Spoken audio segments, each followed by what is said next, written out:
What's going on, everyone?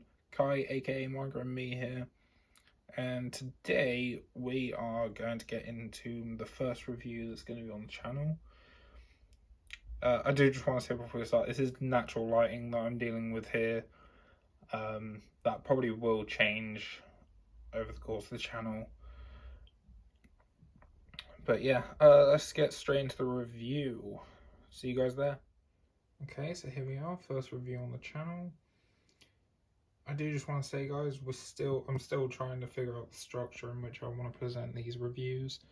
But if you do enjoy this way, then please leave a like. If you want to start up a conversation about anything to do with Phantom Blood in the comments below, please do so. And yeah, I just want to say thank you for checking this out, and let's get straight into the review.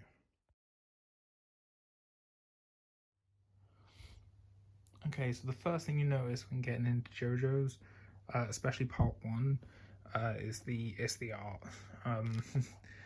Since the series started in 1987, I want to say, I actually believe it was New Year's Day of that year too. So that's pretty cool, at least. But the art can seem very dated.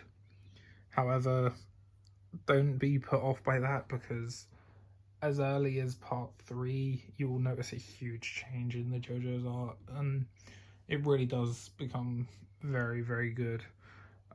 Not to say that I don't enjoy the art in part 1, because I do, especially being it taking place in Victorian London.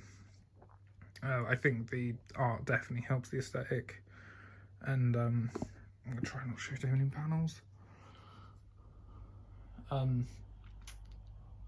But don't let the art be a reason not to get into it, basically, because it definitely gets better. And like I said, I personally think it adds to the atmosphere of the series.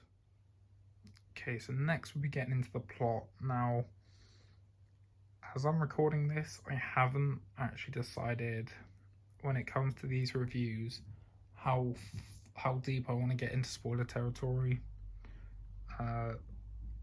So in this video, we're only going to be covering pretty much volume 1, but by the end of the video you will understand my overall thoughts on part 1 as a whole, so don't worry about that.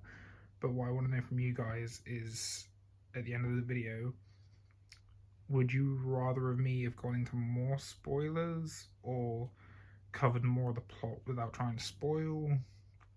Or would you like more that, kind of a teaser to the story and whatnot? Just be sure to let me know, and I'll see what I can do for the rest of my reviews that I'm planning on the channel. As I said earlier, I'm going to try and not show too many panels, just because I don't know how Viz are with their copywriting and whatnot, but I think, as far as an introduction goes, I really like the start to part 1. It basically starts with a few panels depicting a mysterious stone mask and what seems to be an Aztec-inspired ritual. It might not even be Aztec-inspired, it may straight up be showing Aztecs, but it all leads to a panel, and I quote, of an Aztec warrior simply saying, "The stone mask has given me the power of a ruler." And I think that's the most important part in this prologue. It sets up the entire want for Dio, the main antagonist, part 1. It sets up his entire ideal of what the stone mask represents, and why he wanted it so badly, and what drove him to his actions within the story to part 1. Now, after the prologue with the Aztecs, we then get into we get put into a room where there is an elderly man in his bed speaking to someone. Now, a few pages later, we find out that this is Dio, and his father, Dario Brando. And Dario is essentially telling Dio that he's on his deathbed. But before he goes, he wants to explain to Dio something that happened a long time ago, before Dio was born. Or I think it's before Dio was born, I don't actually know if that's clarified. But basically, Dario was out with a random woman, and they came across a accident that happened on the road, and basically the woman that Dario is with finds a baby that's still alive in the carriage. Obviously back then it was horse and carriages, and Dario essentially tells the lady to leave the baby alone as he stumbles across a briefcase. Now in this briefcase we find out that it holds the mask that is shown in the prologue. So we now know that Dario is aware of the mask. He was mainly after it for money, I don't imagine someone like him would have any understanding of what the mask was. However, we now know that Dario has told Dio about said mask. So yeah, it's very important to keep that in the back of your head, because the part that I'm going to cut off with the explaining the plot, I think is one of the key moments in the story. Now, in the wreckage to this accident that happened on the road, as Dario is about to retrieve the mask from the briefcase, he gets interrupted by a man that was a part of the accident, and Dario had expected to be dead. However, the gentleman later on introduces himself as Joestar, as George Joestar the First, and he ends up thinking that Dario was there to save his life, and this leads to George Joestar offering Dario any sort of repayment that he could. And later on, this leads, we find out in present day that Dario has used this leverage as a way to look after Dio and get Dio looked after after he'd gone. So we find out that Dario had written a letter addressed to George Joestar to say that the way he can repay him is by taking in his son Dio. And yeah, we'll get into that in a moment. Just before we get into this next part, I do just want to say that during the wreckage, you do get the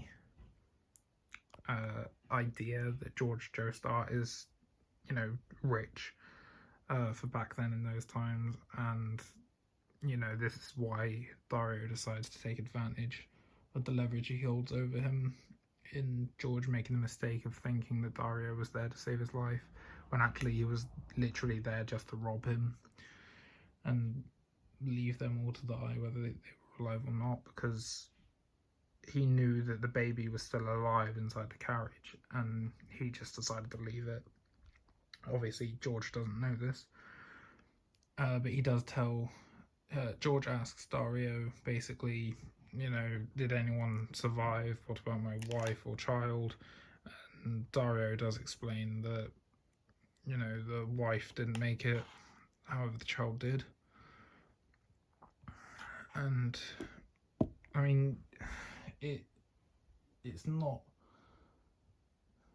I wouldn't say that this sort of behaviour from, the villain's dad was to be unexpected, but man, this was rough. And yeah, it all leads to a little bit of a time, not exactly a time skip, it just moves on what I imagine is probably a couple of days, where we see Dio stood over his father's grave, and he basically disrespects him one more time by spitting on the grave and walking away. And then it cuts to a lady getting teased and bullied by some guys by a tree, and we then get introduced to a knight in shining armor himself, Jonathan Joestar, which I will be referring to as JOJO from now on, because that is the JOJO of part 1. and we find out exactly what kind of character he is right off the bat, in that he is everything he believes a man should be. I don't remember how old. I feel like he's like 15 or something pre all this, or maybe even younger. But Jonathan essentially stops the teasing from happening, and in the process he ends up getting beaten up pretty badly himself. He turns to the lady after these bullies have gone away and says that, you know, he didn't do it for her. Essentially, he done it because it was the right thing to do, and he knows that man wouldn't just sit around when there's action to be took. So yeah, we find out the exact kind of person that JoJo is, essentially, straight away. And we then see him under a tree, I think, with his dog, as a carriage pulls up, and in said carriage is none other than Dio himself. I'm sure everyone's seen I'm sure there's a gif of it, and everyone's seen it on the internet, of Dio exiting the carriage as like the most over the top exit ever. But then we hit the peak of Dio's evilness, in that JoJo's dog acts as dogs should and gets excited and runs over to Dio, and Dio just absolutely knees him in the face. And yeah, didn't like that bit, not one bit. Now, because we already know the type of person that JoJo is, we obviously already know how he's going to react to this, and he instantly charges at Dio, and they do begin to fight a little bit, but it doesn't go on for very long until JoJo's dad, George Joestar, which instantly then makes JoJo the baby that survived that night in the carriage accident.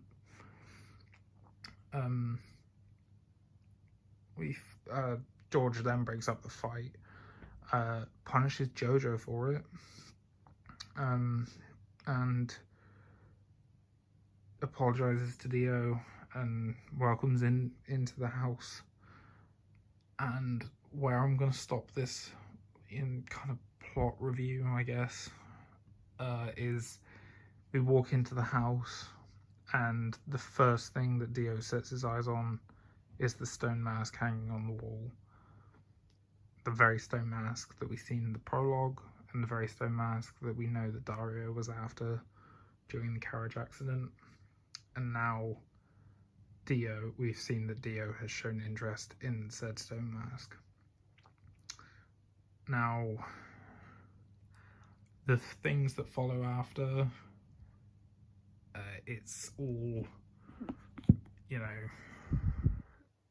JoJo versus Dio. I'm not going to go into spoilers, I don't think, in this video. However, if the prologue interests you at all, and you want to find out more about Stone Mask and why Dio is after it, I implore you, please check out JoJo's Part 1. Everyone says it's the weakest part, and maybe they're right. People say it's slow. I don't actually agree with that. I don't think it's slow at all. It's a short series. It's literally 3 volumes, and they're not that bad. I'm not going to open that. That's a bad idea.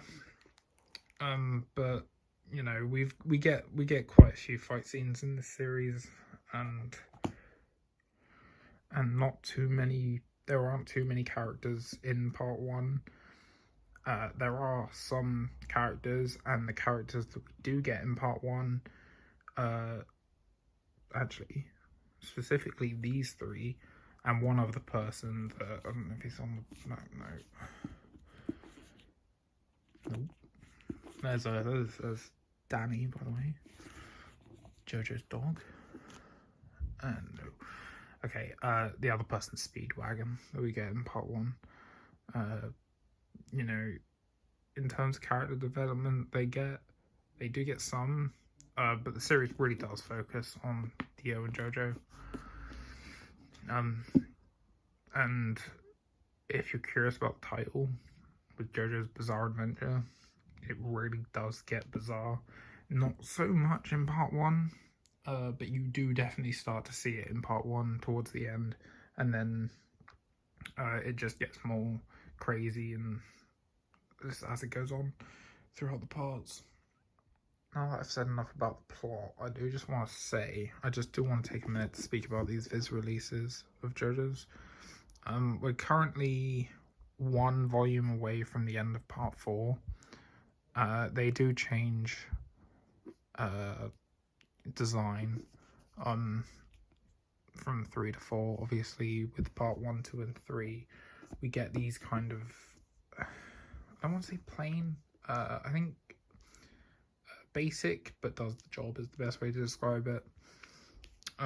Where part 1 is, primary color is green, then we get red and then blue for each respective part, and then Diamond is Unbreakable just changes completely, and we're set to get the start of part 5 in the fall, I think. So we got quite a lot of time to catch up to the series to where it's going to be with English release. But I think Viz done a pretty good job on these. I've heard people, just testing the quality of these. You can kind of break the spine, I believe, but no one's ever going to apply that much pressure without meaning to. So I think they've done a pretty good job with these. But yeah, obviously part 1 is collected in these 3 hardcovers. It's 44 chapters, I believe. So it's really not too long. It's a pretty quick read for the start of what does become JoJo's Bizarre Adventure. Some of the themes that get covered, I would definitely... I can't recommend JoJo's to everyone. And I know there are horror stories about certain parts of the fandom, but don't let that rid you of experiencing JoJo's for yourself, because it really is great. And I'm very glad that it's still going on to this day, really. And yeah, but to sum this video up, I think part 1 is a great start to the series. I don't agree with people that say to skip over part 1, because it is what started JoJo's, and if you're gonna skip to part 2, you're really gonna want to understand that man right there. And yeah, there is a lot of other themes that carry over to part 2, and I think the main payoff for part 1 is part 3, if I'm not mistaken, and that is quite a few people in the fandom's favourite. So you can't really say to skip over this, because I think it's essential for any JoJo fan. I mean, the anime done a pretty good job too, so if you do prefer the animes, if you do prefer anime over manga, then it's available, I believe, on Crunchyroll and Netflix as far as streaming services go. But I really do like part 1. Obviously I've got part 2. I'm starting to pick up the physicals for part 3, but I am up to date with JoJo's.